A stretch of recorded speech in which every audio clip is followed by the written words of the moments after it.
গ্রামের বাড়িতে বেড়াতে গিয়ে পাশের বাসার ভাবির হাতের এই মাছ রান্নাটা খাওয়ার পর কেন জানি এই মাছের প্রতি একটা দুর্বলতা তৈরি হয়েছে। খেতে মাশাআল্লাহ অনেক মজার হয়। তো আমি ভাবির মতো করেই রান্না করার চেষ্টা করি। প্রথমে মাছটাকে খুব ভালো করে কেটে ধুয়ে লবণ, হলুদ ও লাল মরিচের গুঁড়া দিয়ে দিয়েছি। এক স্লাইস লেবুর রস দিয়ে দিয়েছি। খুব ভালো করে হাতের সাহায্যে এইভাবে মাখিয়ে একটা সাইডে রেস্টে রেখে দিতে হবে 10 থেকে 15 মিনিট। এখন চুলাতে একটা প্যান বসিয়ে সয়াবিন তেল দিয়ে দিচ্ছি 4 টেবিল চামচের মতো। তেলটা যখন গরম হয়ে গিয়েছে তখন মাছগুলোকে দিয়ে দিচ্ছি। প্রথমে আমি 2টা মাছ দিয়েছি, আর ছোট একটা মাথা ছিল সেটাও দিয়ে দিয়েছি। মাছগুলোকে খুব ভালো করে ভেজে নিতে হবে, একটু কড়া করে ভাজতে হবে, তাহলে এই মাছে যে আলগা একটা গন্ধ থাকে সেই গন্ধটা কিন্তু থাকবে না। অনেকেই তেলাপিয়া মাছটা খেতে চায় না, পছন্দ করে না। যদি এইভাবে রান্না করে খাওয়া হয় তাহলে অনেক বেশি টেস্টি হয়। এ পর্যায়ে অবশিষ্ট তেলে বাকি 2টা মাছ দিয়ে দিচ্ছি। বাকি মাছগুলোকেও একইভাবে ভেজে উঠিয়ে নিয়েছি। এখন প্যানে যে অবশিষ্ট তেল আছে সেখানে আরও 1 টেবিল চামচের মতো সয়াবিন তেল দিয়ে দিয়েছি। পেঁয়াজ কুচি দিয়ে দিয়েছি 3 টেবিল চামচ। কাঁচামরিচ ফালি দিয়ে দিয়েছি 3-4টা। লবণ দিয়ে দিচ্ছি আধা চা চামচ, হলুদ গুঁড়ো 1/4 চা চামচ। বেশ কিছুক্ষণ নেড়ে চেড়ে নিচ্ছি পেঁয়াজটা নরম হয়ে যাওয়া পর্যন্ত।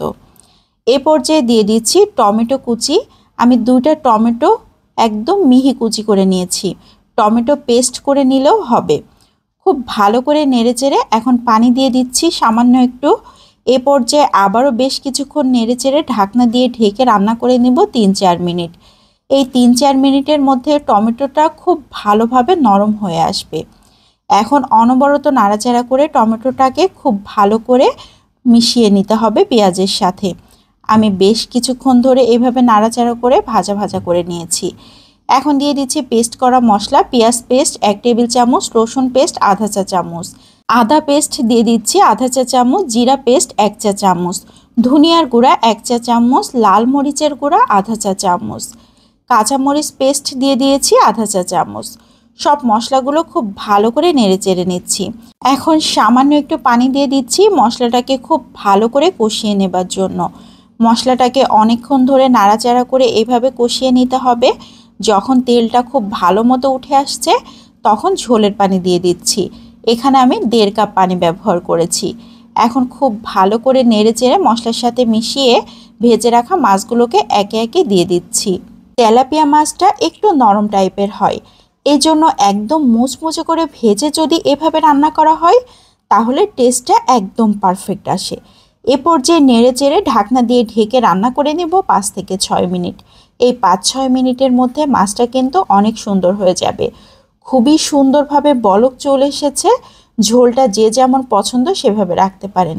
ঝোল একটু বাড়িয়ে রাখলেও খেতে খারাপ লাগবে না। এ পর্যায়ে ধনিয়া পাতা কুচি দিয়ে দিচ্ছি। ধনিয়া পাতা কুচি দিতে হবে একদম শেষের দিকে। ধনিয়া পাতা কুচি দিয়ে খুব বেশিক্ষণ আর জাল করলে ধনিয়া পাতার সুন্দর সেন্টটা নষ্ট হয়ে যায়। তো এ পর্যায়ে আমি আরও 3-4 মিনিট জাল করে নিয়েছি। এখন দিয়ে দিচ্ছি ভাজা জিরার গুঁড়া। সব শেষে ভাজা জিরার গুঁড়া দিয়ে আরও 2 মিনিট জাল করে নেব। খুব ভালো করে নেড়ে চেড়ে একটু মিশিয়ে নিচ্ছি। এরই মধ্যে কিন্তু আমি আরও 2-3 মিনিটের মতো জাল করে নিয়েছি। মাছের ঝোলটা আরও একটু শুকিয়ে গিয়েছে। এ পর্যায়ে এভাবে নেড়ে চেড়ে চুলাটাকে বন্ধ করে দিয়েছি। এত সুন্দর দেখা যাচ্ছে, মনে হচ্ছে এখনই খেতে বসে যাই। আসলে খেতে কিন্তু অসাধারণ টেস্টি ছিল। এরকম 1 পিস মাছ হলে ভাত খেতে কোনো প্রবলেমই হবে না। তো আজকের মতো এখান থেকে বিদায় নিয়ে নিচ্ছি। আসসালামু আলাইকুম।